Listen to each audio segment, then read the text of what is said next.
Welcome to Yamuna Murali kitchen. இப்போ செய்து காட்ட போகிறது உருளைக்கிழங்கு மசாலுங்க. சப்பாத்திக்கு உருளைக்கிழங்கு மசாலா எப்படி செய்யுதுன்னு சொல்லிட்டு செஞ்சு காட்டுறேன் நான். அதுக்கு வந்து ஆனியன் ஷூட்ஸ் போடுறேங்க நான் கூட. அது இப்போ செஞ்சு காட்டுறேன். அது தேவையான பொருட்கள் காட்டுறேங்க. தேவையான பொருட்கள் பாருங்கள். 3 உருளைக்கிழங்கு வேக வச்சு ஸ்மாஷ் பண்ணி வச்சுருக்கேன் நான். ஆனியன் ஷூட்ஸு, அது வெங்காயத்தாள் சொல்லுவாங்க இல்லைங்களா, வெங்காயத்தோட தாள் வருமே, அதை கட் பண்ணி வச்சுருக்கேன். சின்ன வெங்காயம் ஒரு கப்பு வச்சுருக்கேன். கூட 3 மிளகா கட் பண்ணி வச்சுருக்கேன். மூணு உருளைக்கிழங்கு, 3 பச்சை மிளகா, ஒரே ஒரு தக்காளி பழங்க, நாட்டு தக்காளி பழம், 1/2 ஸ்பூனு கோதுமை மாவு, இஞ்சி பூண்டு. இதை வந்து தட்டிக்கணுங்க, இல்லைன்னா விழுது பண்ணிக்கணும் நல்லா. நெக்ஸ்ட்டு உளுத்தம்பருப்பு, கடலைப்பருப்புங்க. இது கடுகு தாளிக்கிறதுக்கு. மஞ்சள் தூளுங்க. இது வரமிளகா பொடிங்க. இது இப்போ செஞ்சு காட்டுறேங்க நான். உருளைக்கிழங்கு மசாலு வித் ஆனியன் ஷூட்ஸு. கொஞ்சமாக கடுகு போட்டுக்கலாங்க, 1/4 ஸ்பூன் போடும்.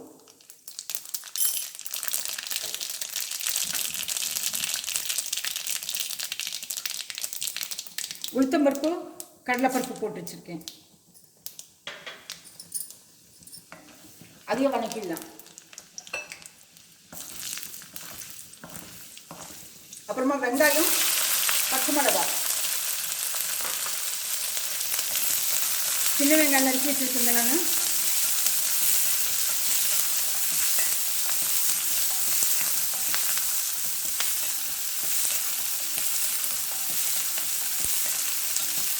அதையும் போடலாம். சின்ன வெங்காயத்தை போட்டிருக்கேன் நான்.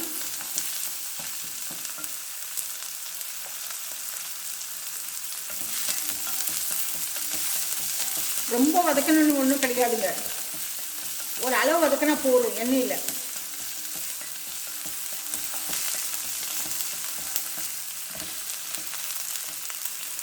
இப்போ ஆனியன் ஷூட்ஸ், வெங்காயத்தாள் போடலாம்.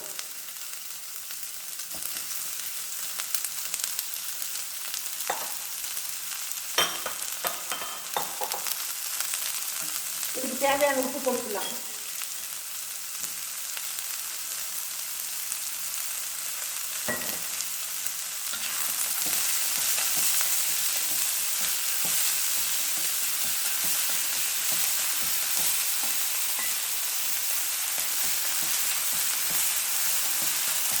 இது வேகணும்னு கிடையாதுங்க, ஆனியன் ஷூட்ஸ் எண்ணெயில் போட்டு வதக்கினா போதும், அது வெந்த கணக்கு தான்.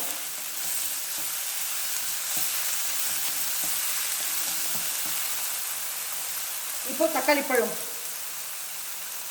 போடுறதுக்கு முந்தி இந்த இஞ்சி பூண்டு பாருங்க தட்டி வச்சுருக்கேன், அதை போட்டுடுறேன்.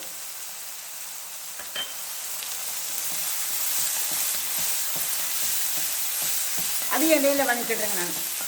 நல்லா எல்லாத்தையும் எண்ணெயில் வதக்கிடணுங்க, அப்போ தான் டேஸ்ட் இருக்கும்.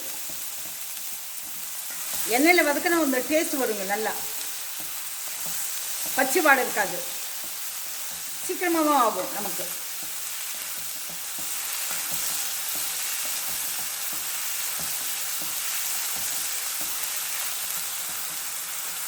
அப்புறமா பாருங்கள், தக்காளி பழம் ஒரு பழத்தை சின்னதாக கட் பண்ணி வச்சுருக்கேன் நான், அதை போடுறேன்.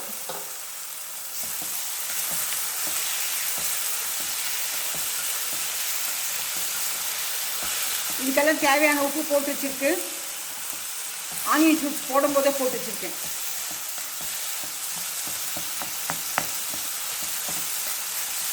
பச்சை காய்கறி கொடுக்கும்போது, காய்கறி சாப்பிடாத குழந்தைங்களுக்கு இந்த ஆனியன் ஷூட்ஸு இந்த மாதிரி எல்லாம் எதாவது மிக்ஸ் பண்ணி கொடுத்தா குழந்தைங்களுக்கு நல்லதுங்க, ஆரோக்கியமாக இருப்பாங்க.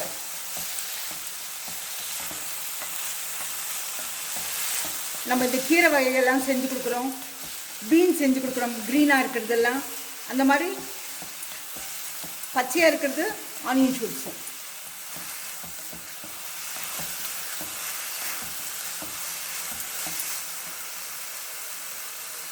இப்போது இல்லை மஞ்சள் தூள் கொஞ்சம் போடலாம், ஒரு 1/2 ஸ்பூன்.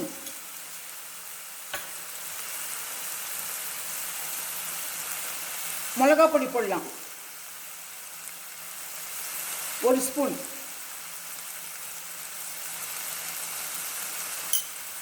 போடுங்க.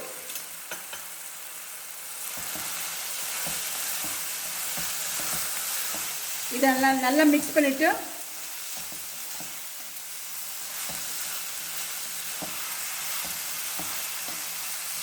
பாருங்கள், இந்த மாதிரி மிக்ஸ் பண்ணிக்கணும் எண்ணெயிலேயே.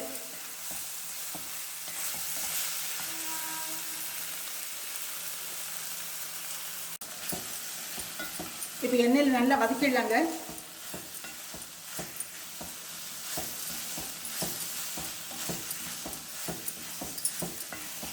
எண்ணெயில் வதக்கிட்டு கொஞ்சமாக தண்ணி ஊற்றலாங்க.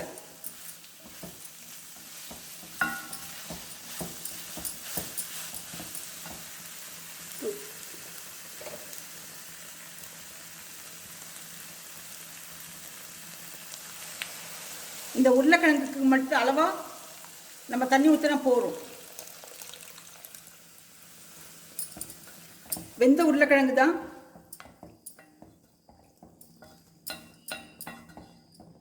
ரொம்ப தண்ணி வேண்டாங்க, ஒரு அளவு இருந்தால் போதும். போருங்க. இப்போ ஹை ஃப்ளேமில் வச்சுக்கலாம்.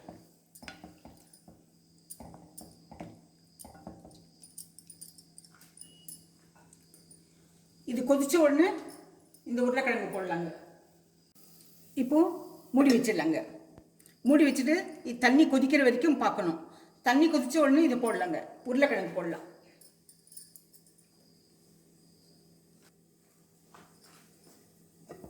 சீக்கிரம் ஆகிடுங்க, ஒரு 10 மினிட்ஸில் எல்லாம் கட் பண்ணி ரெடியாக வச்சுட்டாக்க ஒரு 10 நிமிஷத்துக்குள்ளே ஆகிடும். இப்போ ஓப்பன் பண்ணி பார்க்கலாங்க. ஓப்பன் பண்ணி பார்த்துட்டு கொதிக்குதா பார்க்கலாம். பார்த்தீங்களா, நல்லா கொதிக்குது.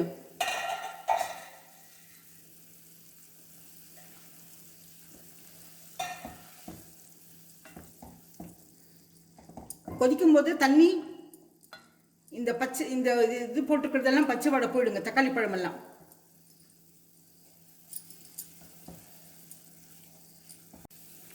இப்போ கொதிக்குதுங்க, பார்த்தீங்களா, நல்லா கொதிக்குது. கொதிச்ச உடனே ஸ்மாஷ் பண்ணி வச்சிருக்க உருளைக்கிழங்கு போடலாம்.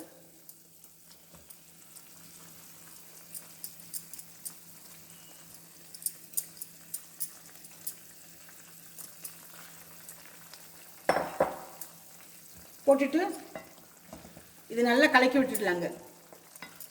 கலக்கிறதுக்கு முந்தி இந்த உருளைக்கிழங்கு தேவையான உப்பு போட்டுடலாம். பாருங்க,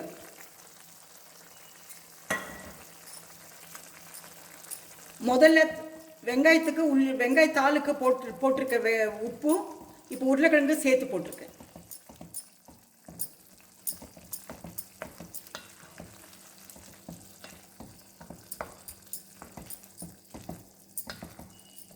இது உப்பு காரம் கொஞ்சம் சேரணும் இந்த உருளைக்கிழங்குக்கு.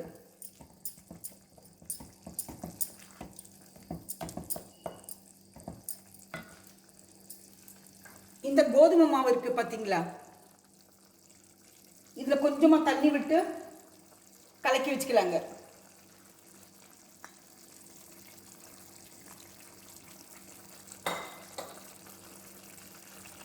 பாருங்க, இப்படி கலக்கி வச்சுக்கணும். அவ்வளோதான், தண்ணி ஊற்றி கொஞ்சமாக.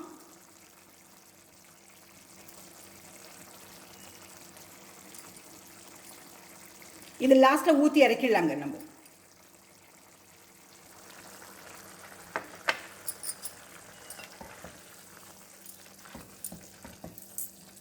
ஒன்று வேகிறதுக்குள்ளே இன்னொரு வேலை செஞ்சு வச்சுட்டாக்க சீக்கிரமாக முடிஞ்சிடும்.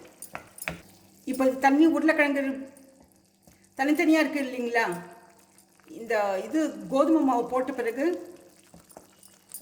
எல்லாமே சேர்ந்து பேஸ்ட் மாதிரி வந்துடும் நமக்கு. அதுக்கு தான் கோதுமை மாவு கொஞ்சமாக ஊற்றுறதுங்க, தெரியக்கூடாது. ஒரு 1/4 ஸ்பூன் கோதுமை மாவு இருந்தால் 1/2 ஸ்பூன் கோதுமை மாவு இருந்தால் போதும்.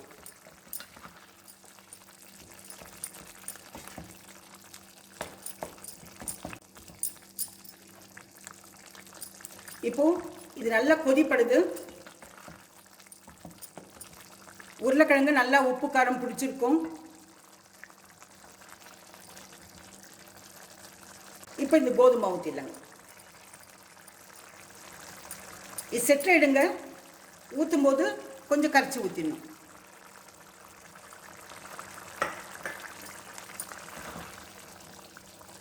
ஃப்ளேம் கம்மிப்படுத்திடுங்க. இப்போ சாகியாக இருக்கும் பார்த்தீங்களா? சாகியாக நல்லா இருக்குங்க, டேஸ்ட் இருக்கும். நீங்கள் உப்பு காரம் பார்த்துக்குங்க. நான் உப்பு காரம் கரெக்டாக போட்டிருக்கேன். எனக்கு தெரியும். நீங்கள் வேணா நீங்கள் வாயில் ஊற்றி பார்த்துக்குங்க. நீங்கள் எந்த அளவுக்கு சாப்பிட்றீங்களோ அந்த அளவுக்கு உப்பு காரத்தை சேர்த்துக்குங்க. நீங்கள் முதலிய அந்த தண்ணி ஊற்றும் போது சேர்த்துக்குங்க. உருளைக்கிழங்கு போட்ட பிறகு ஒரு முறை பார்த்துக்குங்க.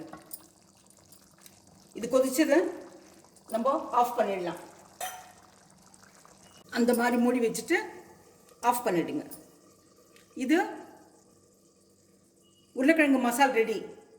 இப்போ சப்பாத்தி செஞ்சு காட்டுறேங்க உங்களுக்கு. இப்போ சப்பாத்தி செய்கிறேங்க. பாருங்கள், சின்ன உருண்டை தான் எடுத்துருக்கேன் நான். வேணும்னா இன்னும் கொஞ்சம் எடுத்துக்கலாம், அவ்வளோதான்.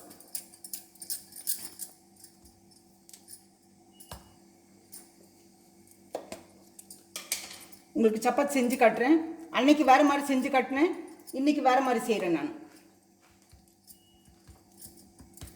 எப்படி வேணாலும் சப்பாத்தி செய்யலாங்க நீங்கள்.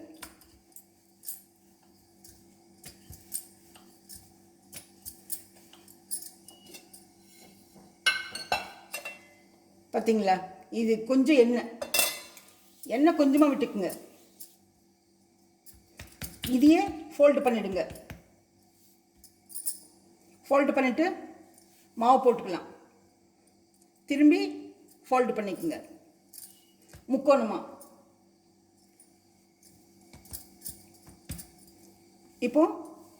இப்போ தேய்க்கலாங்க. நீங்கள் அந்த மாதிரி சப்பாத்தி வேணும்னா செஞ்சுக்குங்க.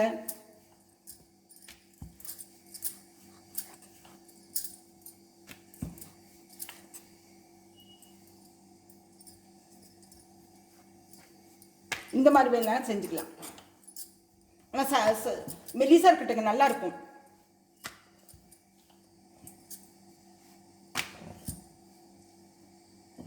நல்லா மேலுக்கு வருங்க.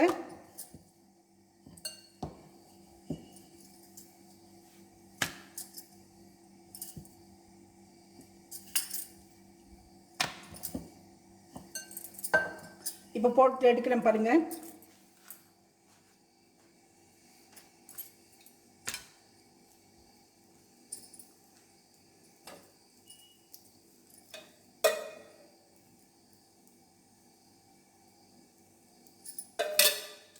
எண்ணெயில் சப்பாத்தி சாப்பிட்றவங்களாம் இருக்காங்க.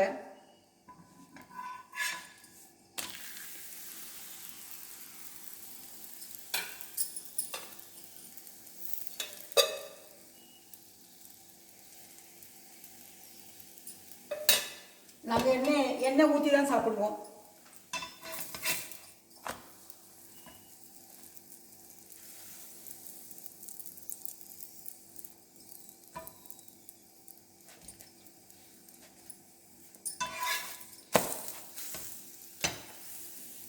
இது 3 லேயராக வருங்க. இந்த சப்பாத்தி ஒரு சப்பாத்தி 3 லேயராக வரும். உங்களுக்கு எடுத்து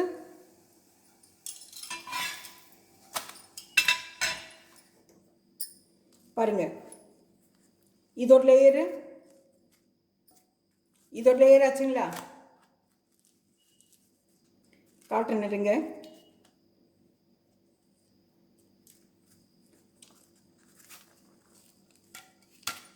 பாருங்க, இந்த மாதிரி 3 லேயராக வரும். நீங்கள் மெலிசா செய்யுங்க, பரவாயில்ல, தப்பில்லை. பழக பழக சரியாக போயிடுங்க. இதுக்கு மசாலா நான் வச்சு காட்டுறேன். நான்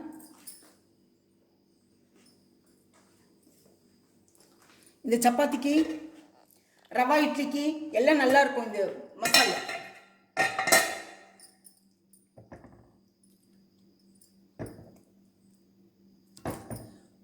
பார்த்தீங்களா? ரவா இட்லி கூட நல்லா இருக்குங்க. சப்பாத்தி நீ இதே மாதிரி வேணா செஞ்சுக்கலாம், திரும்பி செஞ்சுக்கலாம். நான் உங்களுக்கு வேணும்னா நீங்கள் செஞ்சுக்கோங்க. நீங்கள் 3 லேயராக வரும். அதுக்கு இந்த மசாலா நல்லாயிருக்கும். இந்த மசாலுங்க சப்பாத்திக்கு நல்லாயிருக்கும், ரவா இட்லிக்கு நல்லாயிருக்கும், டேஸ்ட்டாக இருக்கும். இந்த ரெசிபி பிடிச்சிருந்தா லைக் பண்ணுங்கள், ஷேர் பண்ணுங்கள், சப்ஸ்கிரைப் பண்ணுங்கள். அடுத்த ரெசிபியில் பார்க்கலாம்.